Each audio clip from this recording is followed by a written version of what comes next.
अस्सलाम वालेकुम।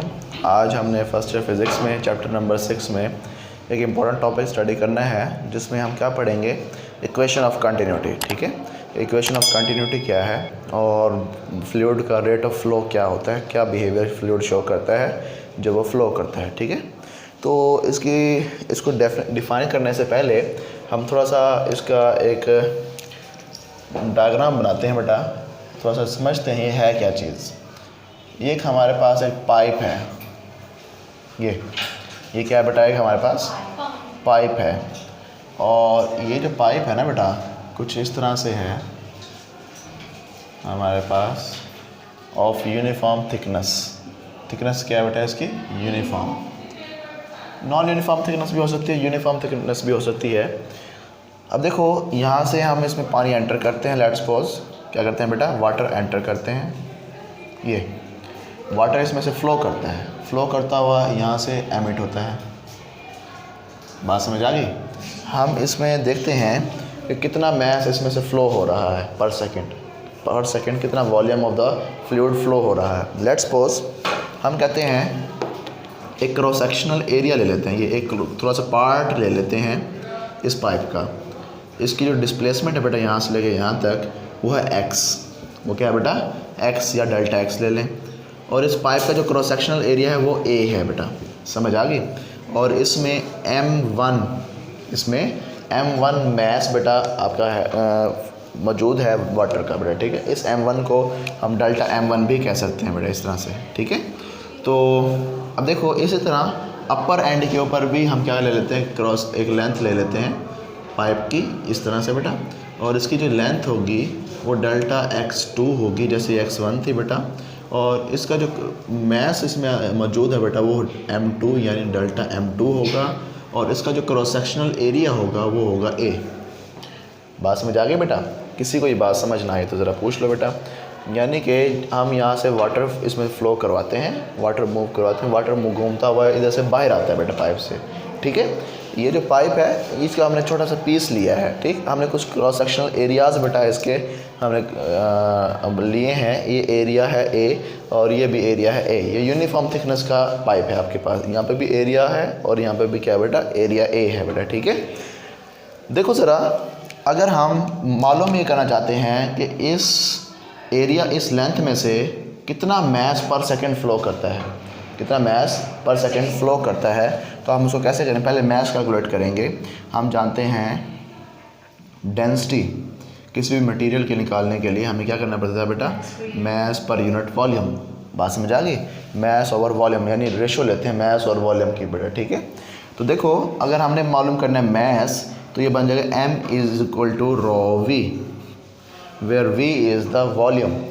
v क्या है बेटा, वॉल्यूम है। ठीक है, अब देखो हमने डेल्टा m1 मैस मालूम करना है, तो ये बन जाएगा क्या, डिफरेंट कंडीशंस में हम क्या करेंगे बेटा, यहाँ पे हेडिंग देंगे कि हम पहले किसको स्टडी करने लगे हैं बेटा, लोअर एंड को।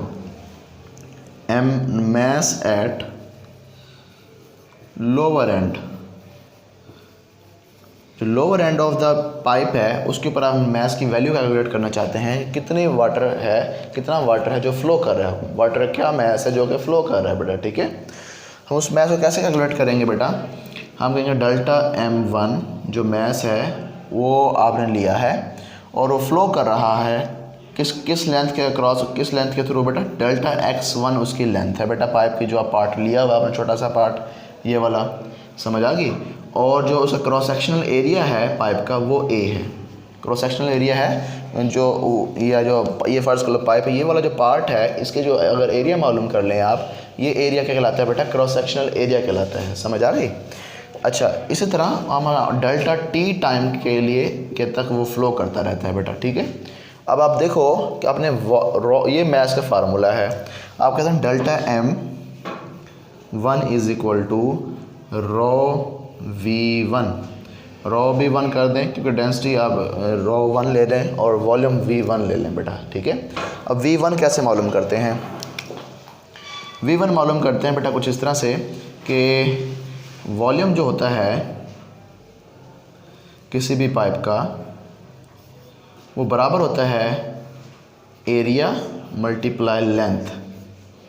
Cross sectional area multiply length के बराबर होता है। इस बात का पता है आप लोगों को? देखो ये वाला पार्ट नज़र नहीं आ रहा, ये ब्लू वाला नज़र आ रहा है।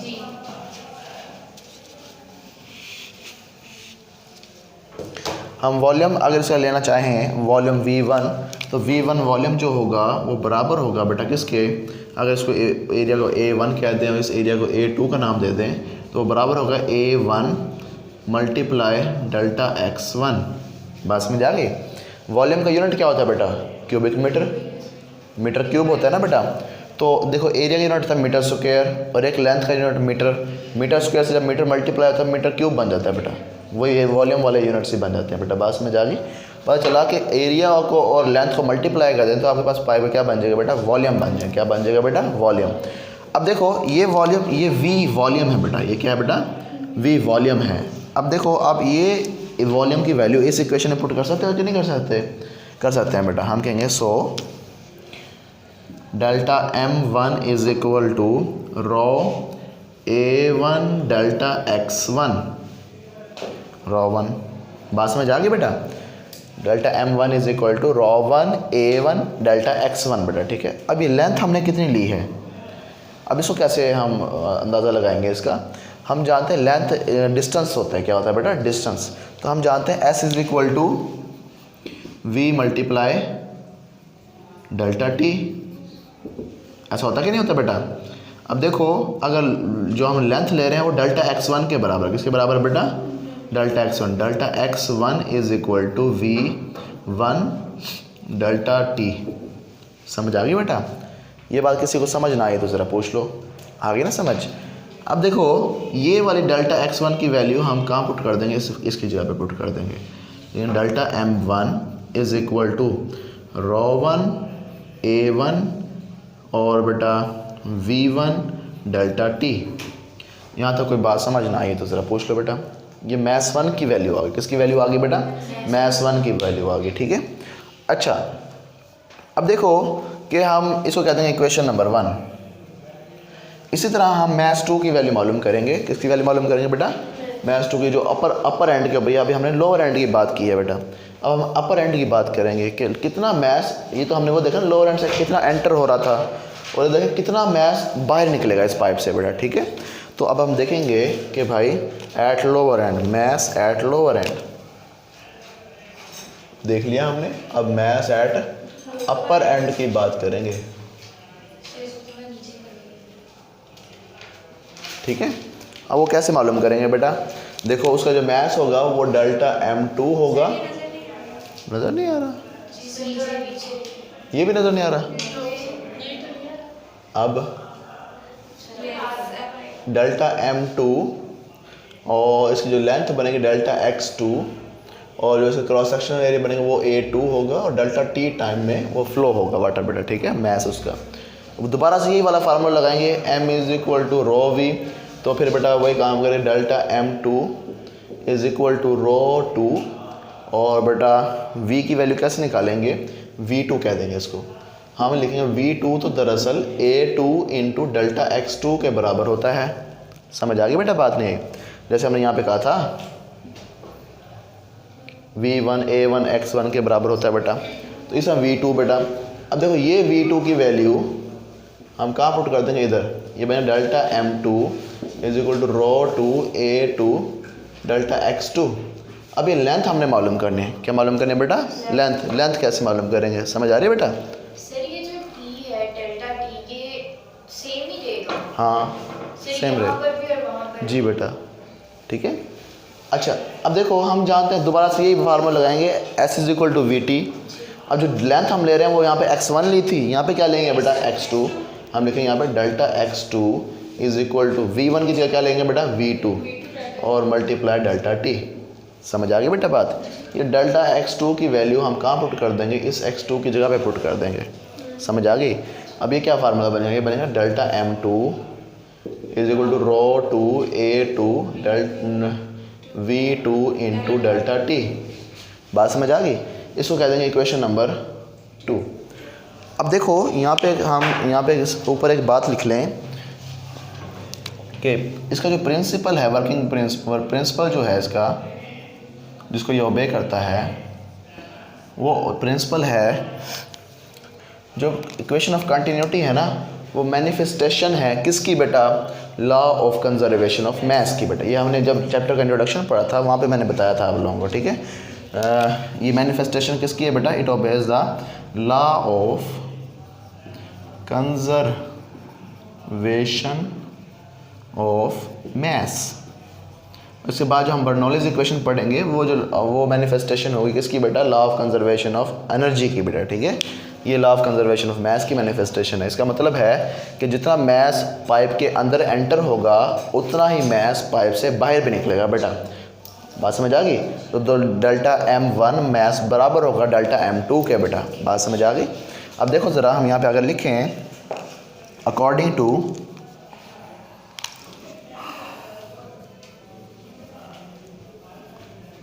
Law of conservation of mass, वो क्या होता है बेटा, डेल्टा M1 बराबर होता है डेल्टा M2 के बेटा, ठीक है। तो डेल्टा M1 की वैल्यू ये वाली है बेटा, यहाँ से ये वैल्यू पुट करें यहाँ पे, बनेगा rho 1 A1 V1 delta T is equal to rho 2 A2 V2 delta T। समझ आ गया बेटा। ये डेल्टा T इस डेल्टा T से क्या हो गया बेटा, कैंसिल हो गया। अब रॉ क्या है, ये रॉ 1 और रॉ 2 क्या है, ज़रा देखना बेटा। हाँ अब देखो ज़रा गौर से कि डेंसिटी है, ये फ्लूइड की डेंसिटी है। ये क्या है बेटा, फ्लूइड की डेंसिटी है। ये जो जितने भी हम लॉज पढ़ेंगे, ये इक्वेशन ऑफ कंटिन्यूटी पढ़ रहे हैं या बर्नौलीज इक्वेशन पढ़ेंगे, तो उनमें जो हम फ्लूइड लेंगे वो फ्लूइड हमारा आइडियल फ्लूइड होगा। क्या होगा बेटा, आइडियल फ्लूइड। हमने प्रॉपर्टी ऑफ आइडियल फ्लूइड ये पढ़ी थी कि भाई आपका जो फ्लूइड होता है वो इनकम्प्रेसिबल हो तब वो आइडियल फ्लूइड होता है। इनकम्प्रेसिबल का मतलब ये था कि उसकी जो डेंसिटी हो वो क्या हो बेटा, कांस्टेंट हो। क्या हो बेटा, कांस्टेंट। जब डेंसिटी कांस्टेंट होती है, जो फ्लूइड हम यहाँ से एंटर कर रहे हैं वही फ्लूइड यहाँ से बाहर निकल रहा है बेटा, वो कंप्रेस तो नहीं होगा, उसकी डेंसिटी क्या रहेगी बेटा, कांस्टेंट। यानी जो फ्लूइड यहाँ से एंटर करेंगे उसकी डेंसिटी और जो फ्लूइड यहाँ से बाहर निकलेगा उसकी डेंसिटी आपस में क्या होगी बेटा, सेम होगी, चेंज नहीं होगी बेटा। हम लिखेंगे सिंस हमारा जो फ्लूइड है बेटा आइडियल है, बात समझ आ गई, तो उसके लिए फिर क्या हमें करना पड़ता है बेटा, रॉ 1 बराबर होगा किसके बेटा, रॉ 2 के, और उसको कंसिडर कर लेंगे रॉ के बराबर बेटा। किसी को ये बात मुश्किल लगी हो ज़रा पूछ लो बेटा, समझ आती है, बात नहीं आती, आ गया ना बेटा। तो अब देखो वो साइड नज़र आती है कि नहीं आती, खाली साइड, बस। सर ये वाला लास्ट पॉइंट एक बार समझ। कौन से वाला लास्ट पॉइंट, सर ये रो 1 इज इक्वल्स टू रो 2। हाँ क्योंकि हमारा फ्लूइड हमने कल कैरेक्टरिस्टिक पढ़ी थी किसकी बेटा, आइडियल फ्लूइड की। उसमें जो पहली या दूसरी प्रॉपर्टी यही थी कि भाई ना आपका जो फ्लूइड है वो इनकम्प्रेसिबल होना चाहिए। अब देखो ज़रा इसको मैं यहाँ करता हूँ ऊपर, ये इक्वेशन बन जाए क्या। अभी फिर आप यहाँ देखो ये रॉ और ये रॉ आपस में क्या हो जाएंगे बेटा, यहाँ क्या बचेगा, A1 V1 A2 V2, ये बन जाएगा A1 यहाँ नज़र आ रहा है इज इक्वल टू A2, यानी कि जो इनिशियली आपने A1 एरिया में से जो फ्लूइड फ्लो करवाया था V1 वेलोसिटी के साथ, उसका प्रोडक्ट बराबर आ रहा है जो यहाँ से A2 एरिया में से फ्लूइड बाहर निकल रहा है, उसकी वेलोसिटी V2 है, उन दोनों के प्रोडक्ट के बराबर है बेटा, ठीक है। यानी कि इनिशियल पैरामीटर जो हैं आपके पास उनका प्रोडक्ट लिया और फाइनल जो आपने प्रोडक्ट लिया वो आपस में क्या आ रहे हैं बेटा, सेम आ रहे हैं। क्या आ रहे हैं बेटा, सेम आ रहे हैं। तो हम ये कहेंगे इनका प्रोडक्ट चेंज नहीं हो रहा। तो प्रोडक्ट चेंज होने का मतलब नहीं होने का मतलब ये है कि A1 और V1 इनका प्रोडक्ट क्या रह रहा है बेटा, कांस्टेंट। तो हम A और V का कह देंगे कि प्रोडक्ट आपके पास क्या है बेटा, कांस्टेंट रह रहा है। क्या रह रहा है बेटा, कांस्टेंट। हम ये कहेंगे फॉर आइडियल फ्लूइड, किसी भी आइडियल फ्लूइड के लिए हम किसी भी पॉइंट के ऊपर इस पाइप के अलॉन्ग कि हम किसी भी पॉइंट के ऊपर क्रॉस सेक्शनल एरिया का और फ्लूइड की स्पीड का अगर प्रोडक्ट लें तो वो हमेशा क्या रहेगा बेटा, कांस्टेंट रहेगा। क्या रहेगा बेटा, कांस्टेंट। यही स्टेटमेंट है किसकी, इक्वेशन ऑफ कंटिन्यूटी की। देखो हमने कौन सा फ्लूइड यूज़ किया यहाँ पे, आइडियल फ्लूइड। बात समझ आ गई। तो आइडियल फ्लूइड के लिए product of cross sectional area A, cross sectional area हमने कौन सा लिया बेटा, A, किसका, पाइप का, एंड फ्लूइड स्पीड, और ये क्या लिए बेटा हमने फ्लूइड स्पीड ली, क्रॉस सेक्शनल एरिया ए और फ्लूइड स्पीड ली, इनका प्रोडक्ट लिया, किसी भी पॉइंट के ऊपर ले लें, इस पॉइंट के ऊपर ले लें, इस पॉइंट के ऊपर ले लें, आप कोई क्रॉस सेक्शनल एरिया ले लें और उसमें से स्पीड मालूम कर लें, कोई क्रॉस सेक्शनल एरिया में ले लें उसमें से कोई स्पीड मालूम कर लें, इसी तरह क्रॉस सेक्शनल एरिया ले लें उसमें स्पीड मालूम कर लें, तो फिर बेटा हर पॉइंट के ऊपर प्रोडक्ट क्या रहेगा, दोनों का कांस्टेंट रहेगा। क्या रहेगा बेटा, कांस्टेंट रहेगा। अच्छा अब देखो ज़रा, ये तो डेफिनेशन हो गई। अब देखो ये है ए वी, ये ए एरिया है और वी वेलोसिटी है बेटा। ये ए वी दरअसल कहलाता है रेट ऑफ फ्लो। क्या कहलाता है बेटा, रेट ऑफ फ्लो। और ये क्या रहता है बेटा, हमेशा कांस्टेंट।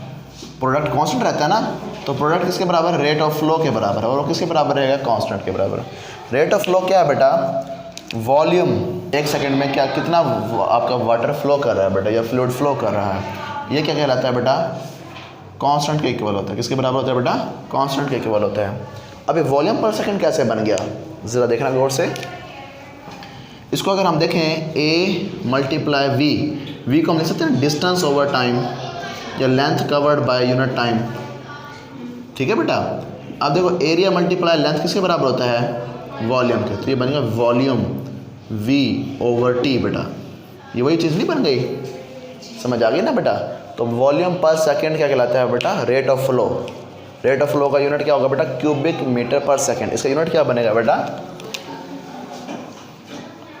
वॉल्यूम का यूनिट होता है क्यूब, मीटर क्यूब, और टाइम सेकंड इसके डिवाइड हो रहा है तो सेकंड ऊपर चला जाएगा, पर सेकंड बन जाएगा। रेट ऑफ फ्लो का यूनिट क्या बन जाएगा, क्यूबिक मीटर पर सेकंड बेटा। बात समझ आ गई। किसी को ये बात मुश्किल लगी ज़रा पूछ लो बेटा।